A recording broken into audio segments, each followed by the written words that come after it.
Welcome back. Indiana, that is where the FBI is investigating a growing number of threats aimed at Republican lawmakers. At least a dozen state legislators there have been subjected to bomb threats and swatting incidents. Among those targeted, lawmakers who were publicly named and criticized by President Trump for opposing the redrawing of congressional lines there.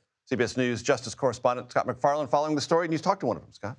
Yeah, the one we spoke with was one actually who was supporting the redistricting. So this has metastasized itself to a broader set of threats, all of it targeting Republican state senators in Indiana amid this very heated, if not toxic, debate. Wait a minute, he supports it and he still got He got it too, which is an indication that there is either a arms race of sorts in the world of these threats, or, as is often the case, somebody was just mistaken about who they were targeting with a threat. The FBI and state police in Indiana both still trying to find the person or people responsible. They're still investigating. But if you listen to State Senator Ron Alting, he'll tell you how impactful this is on the legislators. I don't appreciate that kind of anger, that kind of violence.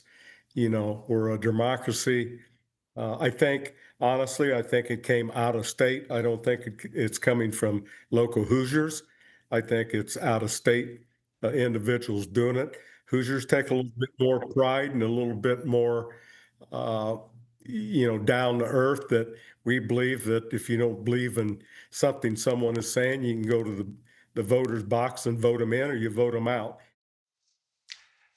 You talked to a former federal law enforcement officer who said there's something distinctively malicious here, Major. If you got both sides of this dispute menacing, harassing, endangering the lives of public officials, a decision's going to be made on this by the legislature. Right. And however this goes, it has the risk of validating people who issued threats, making them feel like they were justified in a disturbing way, and could trigger copycats, not just in Indiana, nationwide. And a quick reminder to the audience, about 30 seconds, what's swatting?